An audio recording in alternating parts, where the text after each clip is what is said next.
Good morning, good afternoon, good evening, wherever you are in the world. Today we're going to continue with Sarah Bombranik's Simple Abundance 365 Days to a Balanced and Joyful Life.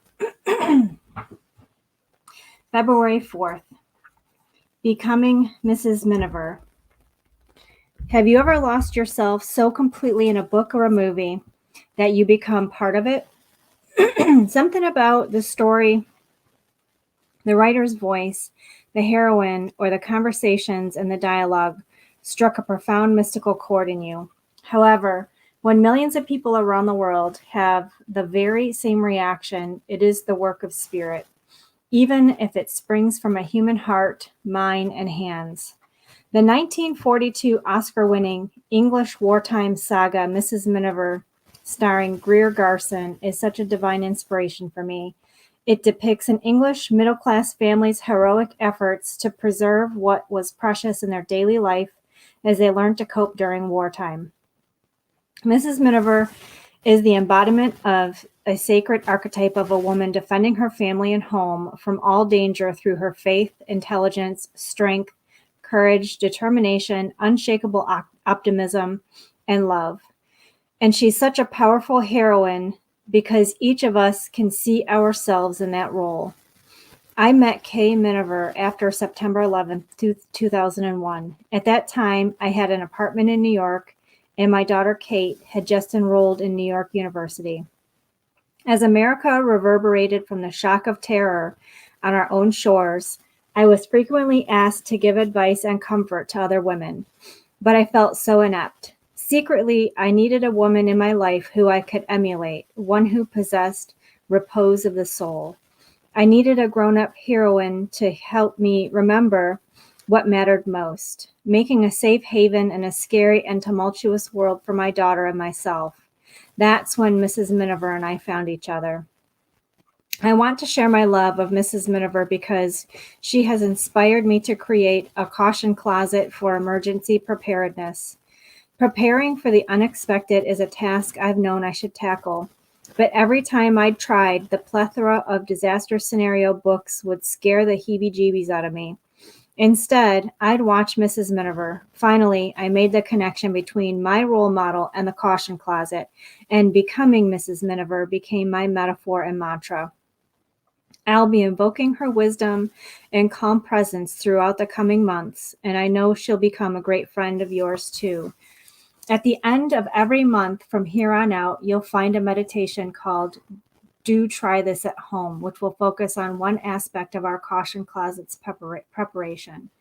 Start by watching the movie Mrs. Miniver, directed by William Wyler, which is available on many movie streaming sites. However, before Greer Garson so beautifully embodied Mrs. Miniver on the screen, she was the figment of English journalist Jan Struther's domestic reveries, written anonymously and featured in the London Times between 1937 and 1939. Known for her stylish prose, witty poems, and modern hymns, Jan had been asked by her editor to write about an ordinary sort of woman who leads an ordinary sort of life, rather like yourself. Charm makes everyone feel better, and during this time, threats of war were daily headlines in Britain. English readers adored Mrs. Miniver's musings about the little things in her daily round because it mirrored their own.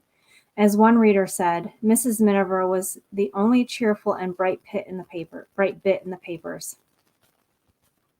Nothing in Mrs. Miniver's life was too insignificant that it couldn't become an uplifting source of reflection, revelation, or renewal, and she reminded readers how much they had to be grateful for in all the small particulars of their and our everyday epiphanies. The familiar route to a holiday home, unread library books to look forward to, the comforting feel of the banister beneath your hands as you climb the stairs, having another's hand to hold and eye to catch at a dinner party, the small indentation at the nape of your child's neck, so perfect for a quick kiss, the pang of parting from the old family car, finding the perfect calendar to give pleasure throughout the year, the notches in the nursery door as the children grew, a hat with a floppy bow, the mingling scent of roses, and a fire in the hearth, crumpets for tea on a rainy afternoon, choosing beer over wine if on a budget. But even in her readers' darkest hours, Mrs. Miniver's repose of the soul was a comfort in between the lines. By September 1940, at least 2 million British children and pregnant women had been evacuated from London to escape the nightly German bombing campaign that lasted 9 months. Here, Mrs. Miniver is preparing to evacuate what's left of her beautiful home so that her children will be out of danger.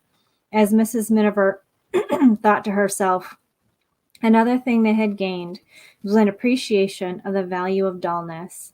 As a rule, one tended to long for more drama, to feel that the level of stretches of life between it a waste of time. Well, there had been enough drama lately. They had lived through 7 years in as many days, and Mrs. Miniver, at any rate, felt as though she had been wrung out. She was tired to the marrow of her mind and heart, let alone her bones and eardrums, and nothing in the world seemed more desirable than a long, wet afternoon at a country vicarage with a rather boring aunt. 50 years after Mrs. Miniver comforted the brave and courageous women of the British and American home front, Greer Garson recalled that, like the whiff of a certain perfume wafted from an earlier period of one's life, Mrs. Miniver brings back a time when the Western world was in turmoil. It was suddenly a world of quiet heroism, compassion, faith, and all the best in human character. The world, in other words, of Mrs. Miniver, summoned to combat the worst. Bless Mrs. Miniver and her unpretentious ways, her resolute serenity, her matter-of-fact courage and humor. She shows us a pretty good view of human nature. Welcome back. We need you, and we do enjoy you. So it's interesting. This book was written quite some time ago.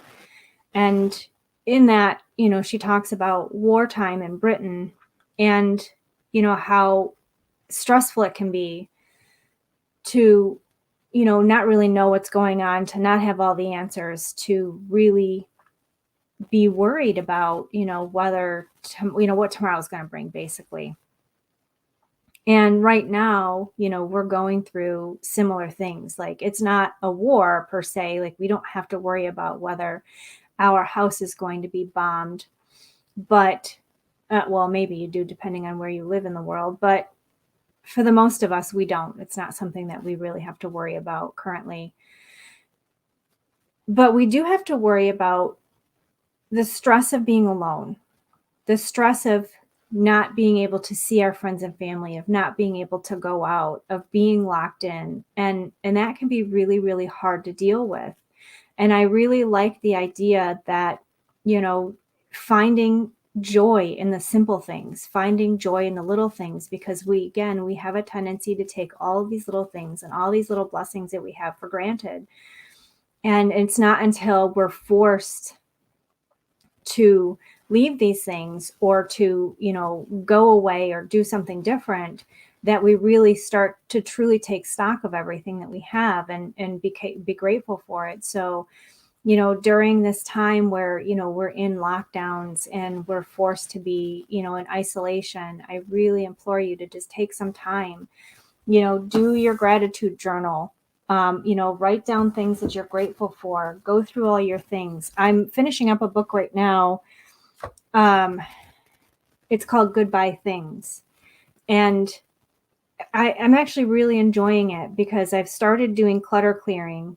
And it's just myself and my husband. We live in our house.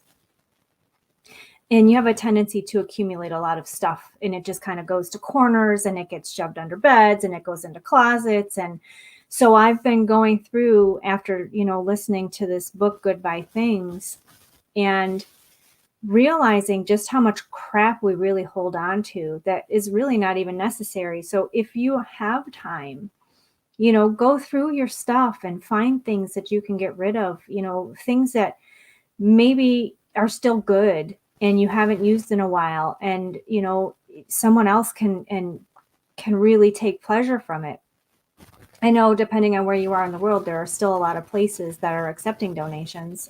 Here in the US, you can go to the Salvation Army or the Goodwill and drop off donations. You can call Purple Heart, and I think they're still picking up. there are a lot of really good organizations that accept, gently used items, clothing for, people to find jobs. There are so many things that so few people have, and we have an abundance that we're not using. So, share the love. And I know that when I'm pulling this stuff out and putting it in piles to give it away, I know how good that makes me feel. It makes me feel really awesome to know that something that I once treasured will go to somebody else, and that they can find some joy and enjoyment in it. So, take some time, take stock, and think about how wonderfully blessed we truly are. Until tomorrow, I hope you all have an amazing and blessed day.